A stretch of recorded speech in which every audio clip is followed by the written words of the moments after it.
श्रीगोदास्तुतिः। श्रीमान् वेङ्कटनाथार्यः कवितार्किककेसरी वेदान्ताचार्यवर्यो मे सन्निधत्ताम् सदा हृदि। श्रीविष्णुचित्तकुलनन्दनकल्पवल्ली श्रीरङ्गराजहरिचन्दनयोगदृश्याम् साक्षात् क्षमाम् करुणया कमलामिवान्याम् गोदामनन्यशरणः शरणम् प्रपद्ये।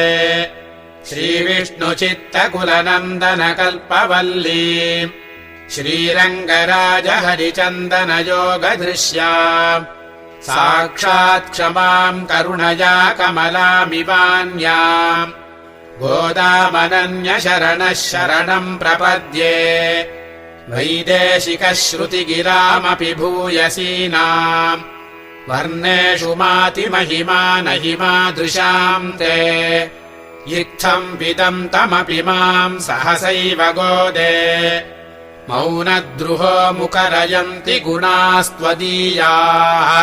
त्वत्प्रेयसः श्रवणयोरमृतायमानाम् तुल्याम् त्वदीयमणिनो पुरसिञ्चितानाम् गोदे त्वमेव जननि त्वदभीष्टवार्हा वाचम् प्रसन्नमधुराम् मम संविधेहि। कृष्णान्वयेन दधतीम् यमुनानुभावम् तीर्थैर्यदा वदवगाह्य सरस्वतीम् ते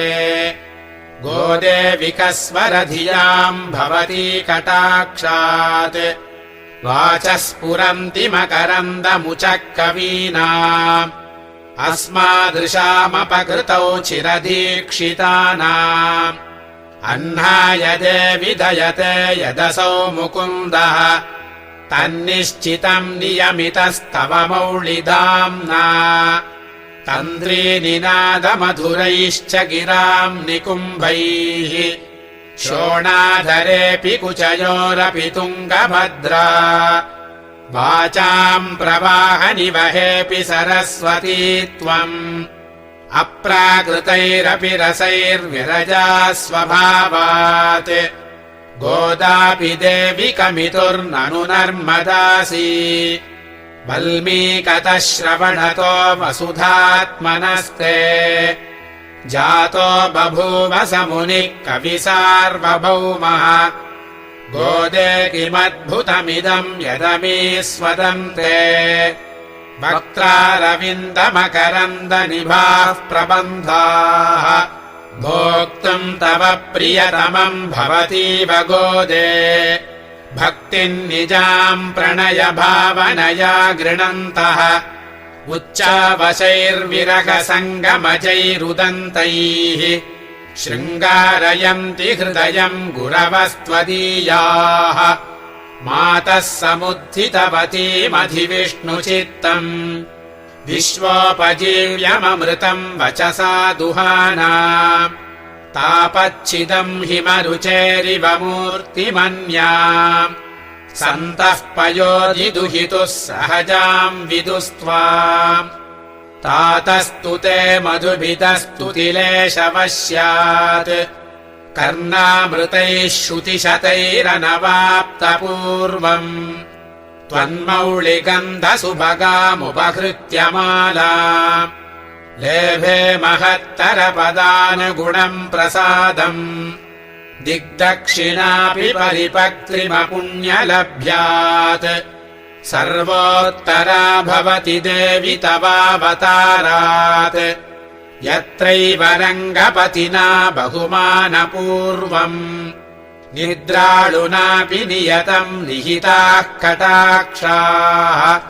प्रायेण देवि भवती व्यपदेशयोगात् गोदावरी जगदिदम् वयसा पुनीते यस्याम् समेत्य समयेषु चिरम् निवासात् भागीरथी प्रभृतयोऽपि भवन्ति पुण्याः नागेशयः सुतनुपक्षिरतः कथम् ते जातः स्वयं वरपतिः पुरुषः पुराणः एवम् विदाः समुचितम् प्रणयम् भवत्याः सन्दर्शयन्ति परिहासगिरः सखीनाम् त्वद्भुक्तमाल्यसुरभीकृतचारुमौळेः हित्वा भुजान्तरगतामपि वै जयन्ती पत्युस्तवेश्वरिमितः प्रतिघातलोलाः बर्हातपत्ररुचिमारचयन्ति भृङ्गाः आमोदवत्यपि सदा हृदयङ्गमापि रागान्वितापि ललितापि गुणोत्तरापि मौलिश्रजा तव मुकुन्द किरीटभाजा गोदे भवत्यधरिता खलु वै जयन्ती त्वन्मौलिदामनि विभो शिरसा गृहीते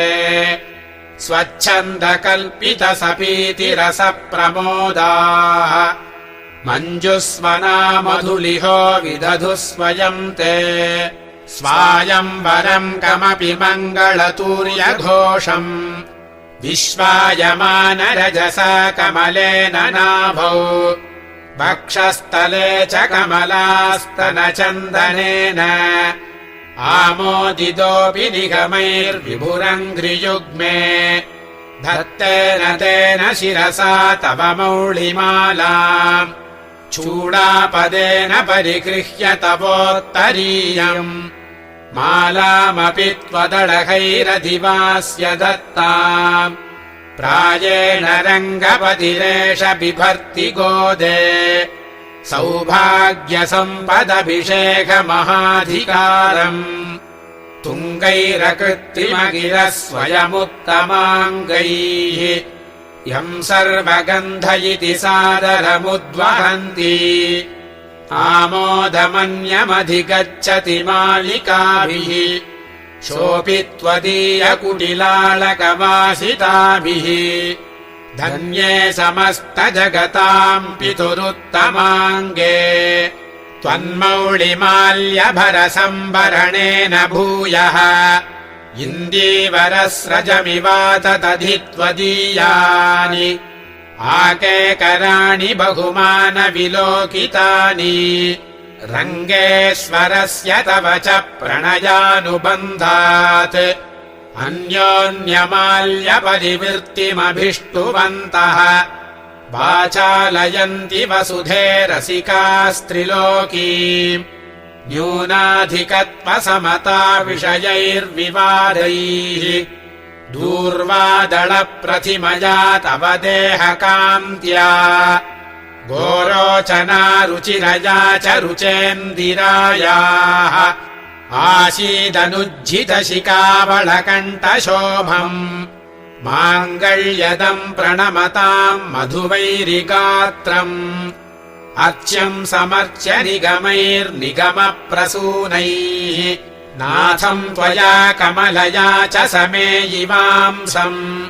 मातश्चिरम् निरविशन् निजमाधिराज्यम्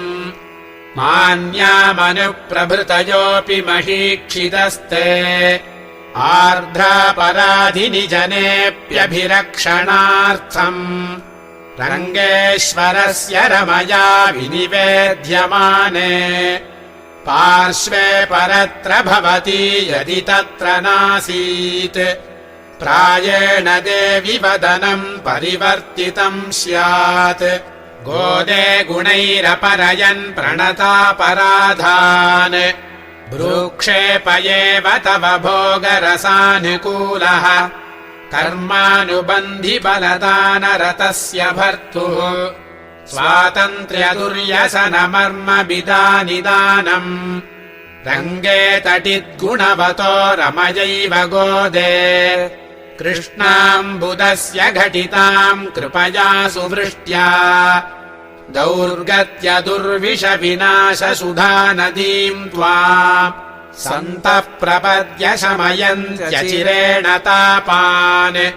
जातापराधमपि मामनुकम्प्य गोदे गोप्त्री यदि त्वमसि युक्तमिदम् भवत्याः वात्सल्यनिर्भरतया जननी कुमारम् स्तन्येन वर्धयति द्रष्टपयोधरापि शतमकमणिनीला चारुकल्हारहस्ता स्तनभरनमिताङ्गी सान्द्रवात्सल्यसिन्धुः अळकविनिहिताभिस्रग्भिराकृष्टनाथा विलसतु हृदि गोदा विष्णुचित्तात्मजानः शतमकमणिनीला चारुकल्हारहस्ता स्तनभरनमिताङ्गी सान्द्रवात्सल्यसिन्धुः अळकविनिहिताभिस्रग्भिराकृष्टनाथा विलसतु हृदि गोदा विष्णुचित्तात्मजानः इति विकसितभक्तेरुत्थिताम् वेङ्कटेशात् बहुगुणरमणीयाम् वक्ति गोदास्तुतिम् यः स भवति बहुमान्यः श्रीमतो रङ्गभर्तुः चरणकमलसेवाम् शाश्वतीमभ्युपैष्यन् इति विकसितभक्तेरुत्थिताम् वेङ्कटेशात् बहुगुणरमणीयाम् वक्ति गोदास्तुतिम् यः स भवति बहुमान्यः श्रीमतो रङ्गभर्तुः चरणकमलसेवाम् शाश्वतीमभ्युपैष्यन् कवितार्किकसिंहाय कल्याणगुणशालिने श्रीमते वेङ्कटेशाय वेदान्तगुरवे नमः।